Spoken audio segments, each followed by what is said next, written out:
as, an attack would be like a duel or something, which was not what Cortez had in mind. Cortez had in mind tribute giving, but the way that the Aztec leaders scared each other was they gave massive tributes to each other to show how powerful and rich they were.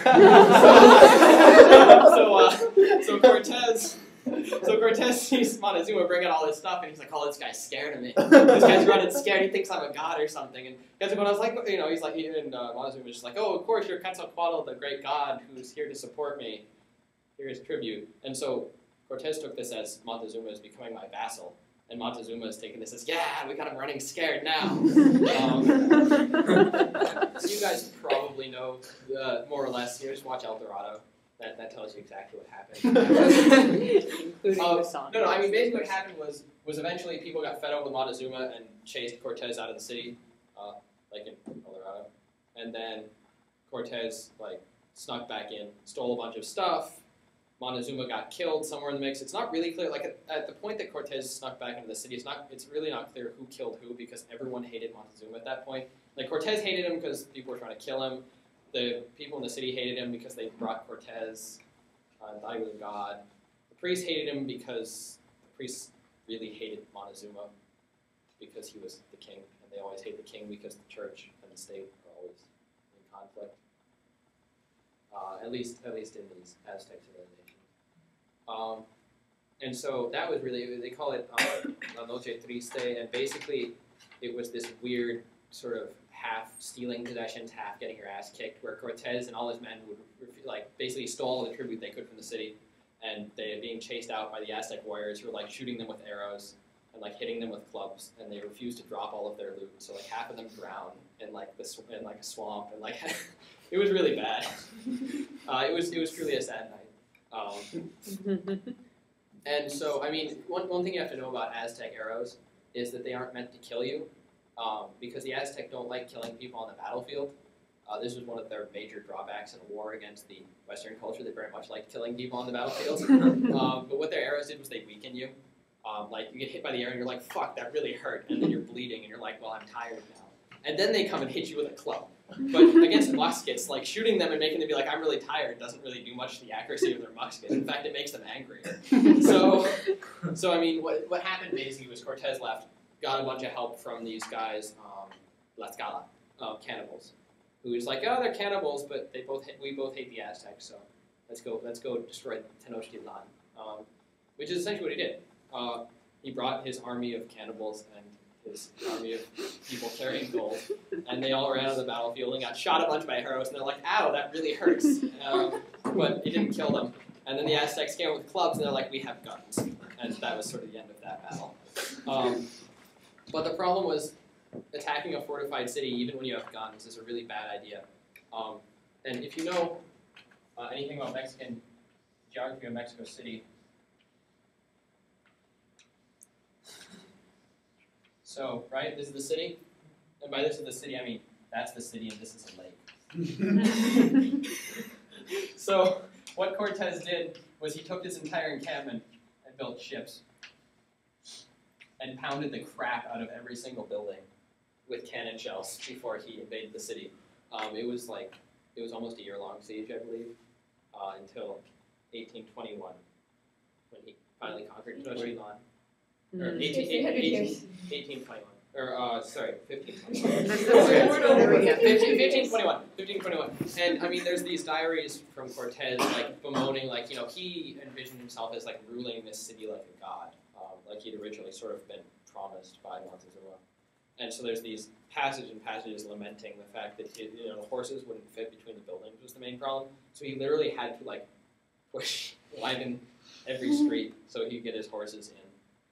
So there's these long passages with him lamenting basically how he has to tear his beautiful city apart, because he really did consider it his city by the end. So anyway, that's 1821.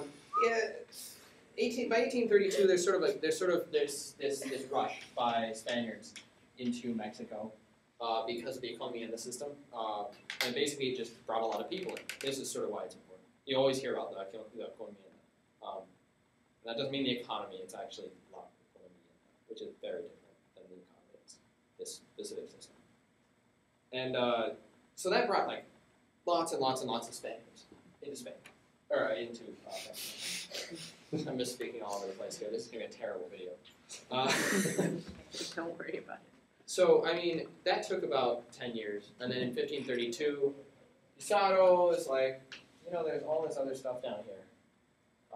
Lands in Ecuador, sort of conquers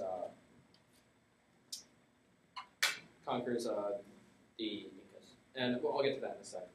But so, what do you think the great Portuguese Empire had done by the time Francisco Pizarro?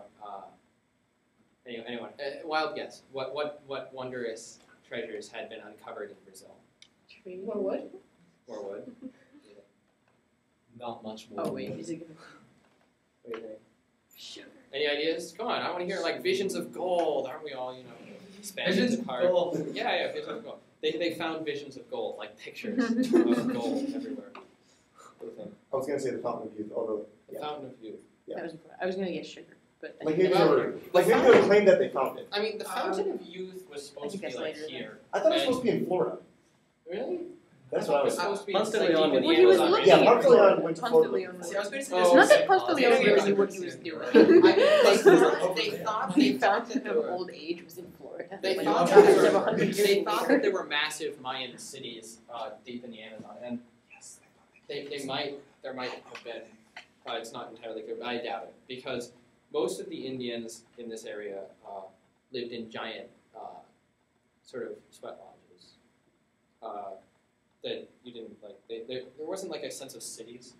Like if you look at like a Brazilian Indian community, there was like fire pit, right?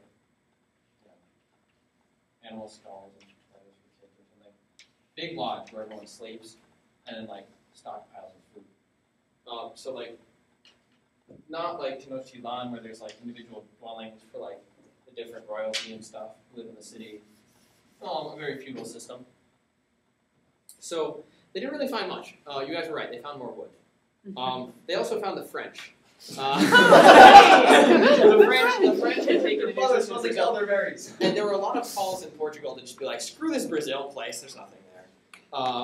But then the French showed up and were like, we want Brazil. And they're like, well, if the French want it, we have to have it because we can't let the French get anything. And so, at the time that Hernan Cortez had been mayor of Mexico City, what was now Mexico City, on the ruins of Tenochtitlan, for 10 years, and at the time that Francisco Pizarro was landing in Ecuador to conquer the Incan Empire, Brazil established its first permanent settlement called São Vicente. I don't know how to pronounce Portuguese. So yeah, kind of dropping the ball there, I guess. But maybe maybe it'll get better, right? I mean, Brazil exists now, so obviously they got their shit together or something. But so I mean, the one thing they had, like, you have to understand, like, the Portuguese colonization efforts, which there were a few, can most like eloquently be summed up as hilarious. What they would do is they'd send a ship down this way. They'd drop a couple prisoners with people they didn't care about on the coast. Be like, go start a city. Like a few more. Right? They send people all the way down here. And this may work in StarCraft, like where you take your one little SCV and you like go make a base over here, command center, find some minerals. Didn't really work for the Portuguese. What do you know? Life is Yeah. StarCraft. They're different. Yeah, that didn't work. So then eventually, like, fuck it, we're gonna order a permanent settlement here, and they did. And well, that's about all they did. Continued trading dyewood. So then you have to ask, okay, fine. So things were winding down, right? Well, so what did Francisco Pizarro do in Peru? I mean, also